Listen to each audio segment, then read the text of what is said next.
Okay, let's look at practice quiz 10, number 1. Before looking at that, let me do a brief lecture. So recall from the central limit theorem, if the sample is greater than or equal to 30, then the probability distribution of the z-scores is close to being a normal distribution. Okay, so we're going to be talking here about a statistical hypothesis. It's basically an assumption or an educated guess about a population parameter such as the mean or standard deviation. So this assumption may be true or false. So the best way to determine whether a hypothesis is true would be to examine the entire population, but that's not always practical. So we typically examine a random sample from the population, and if the sample data is consistent with the hypothesis, then the hypothesis is, if it's not consistent, then we reject the hypothesis. So we have the null and we have the alternative. So let's look at an example here. So suppose you believe that 70% of people in Lancaster support issue X, I don't know what it is, whatever. To test your hypothesis, you conduct a survey of 40 people and ask them if they support issue X. Suppose only 25 of the 40 people in your survey support the issue. From your survey result, should you still have confidence that 70% of the people in Lancaster support issue X? Well, here the null hypothesis, so we call it H0, would be what you're assuming. So you're assuming that the population 70% support issue X at be 0.7. And here, if you look at you got 25 out of 40. If you worked it out in your calculator, that's less than 70%. So the alternative would be that the proportion of people supporting issue is less than 70%. Okay, so let me draw a picture of this to give you a better understanding of what we're doing here.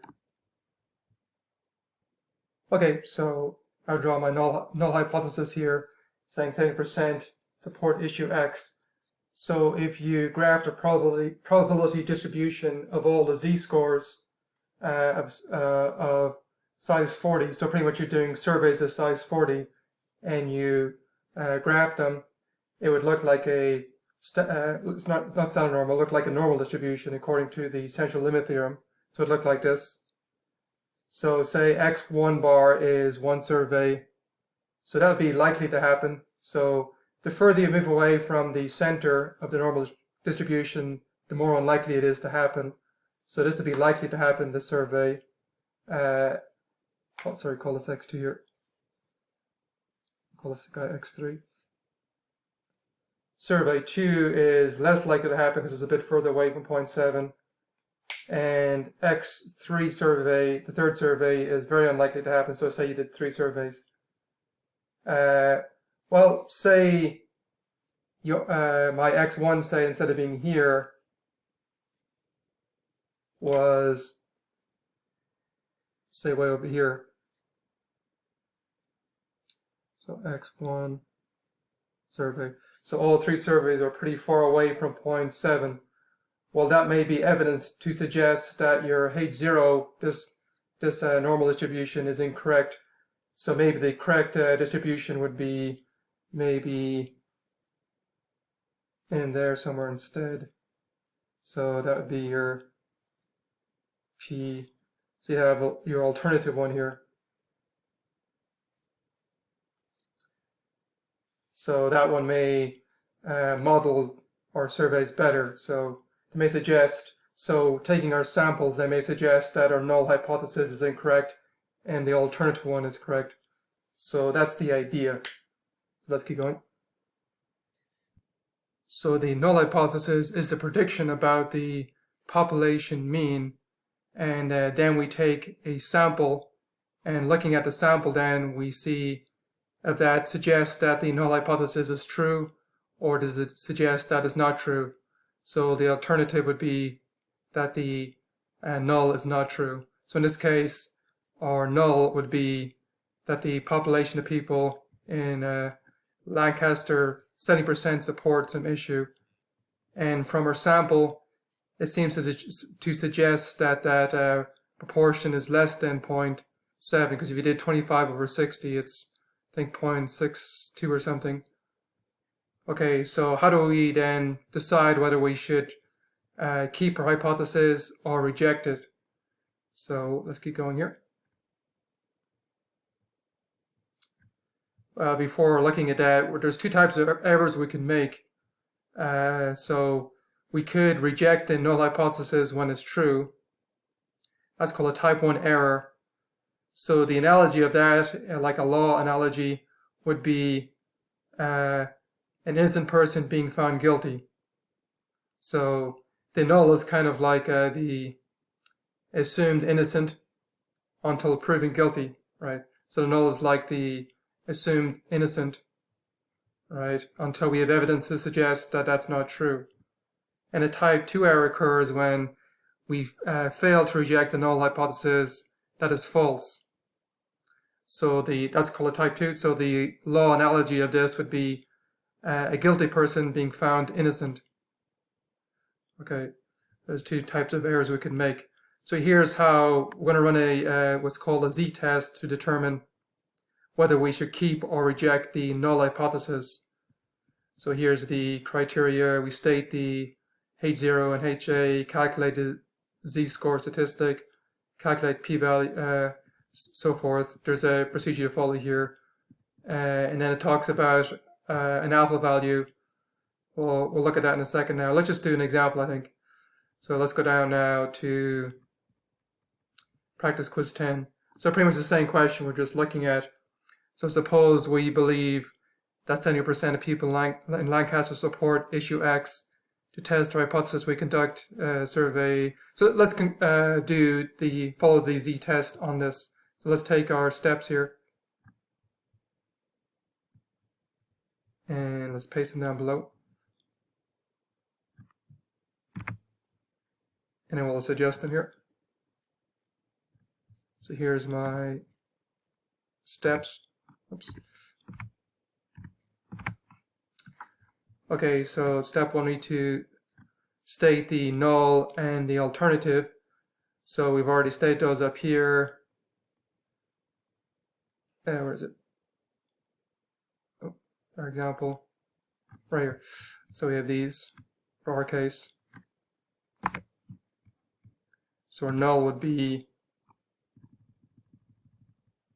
that it's a proportion to support the issue is 0.7. And the alternative would be it's less than. Okay, so you've done step 1 there. Calculate the z-score. Before calculating the z-score, let's just make some observations here. Okay, so the first observation is that's how we're going to find our sigma. So that's going to equal n. So let's insert here equation. So the square root of our p in this case is the 70%, so as a decimal 0.7, and then times 1 minus p, so 1 minus 0.7. Okay, so repeating that then.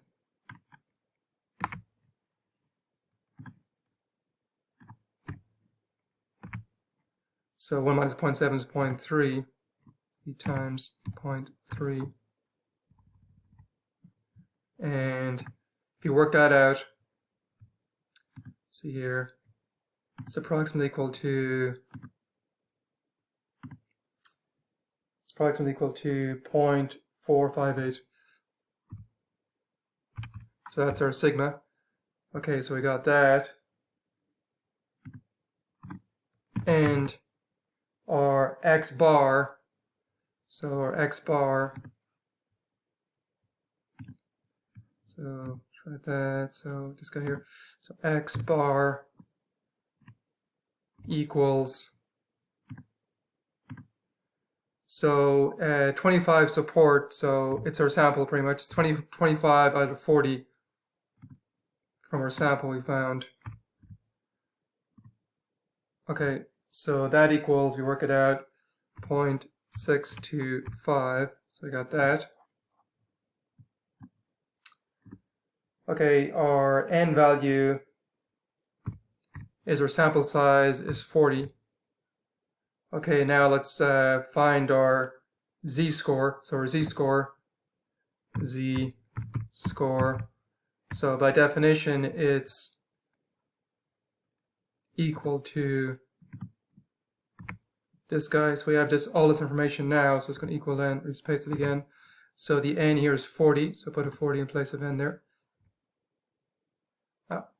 So 1 second here. Take this away. Do it again. So 40 in there. Our x bar is 0.625. Our mu, that's just our p-value, which is the 0.7. 0.7. And divided by our sigma, which we found is 0.458. 0.458. So working this out, it's, let's see here, you check here, it's roughly equal to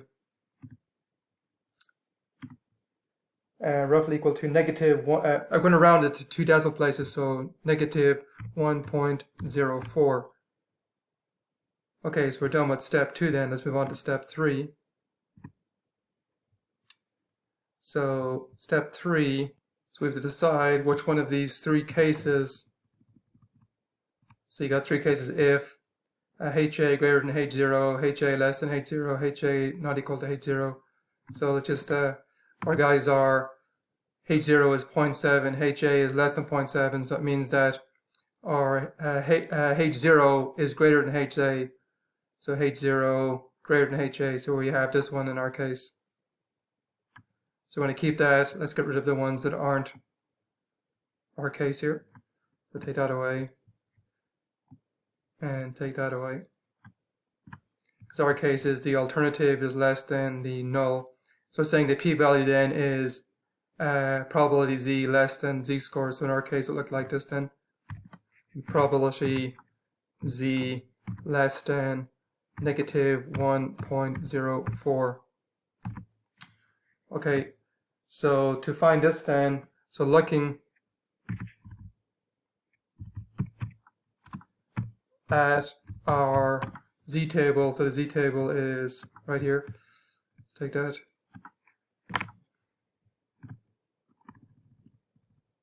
So looking at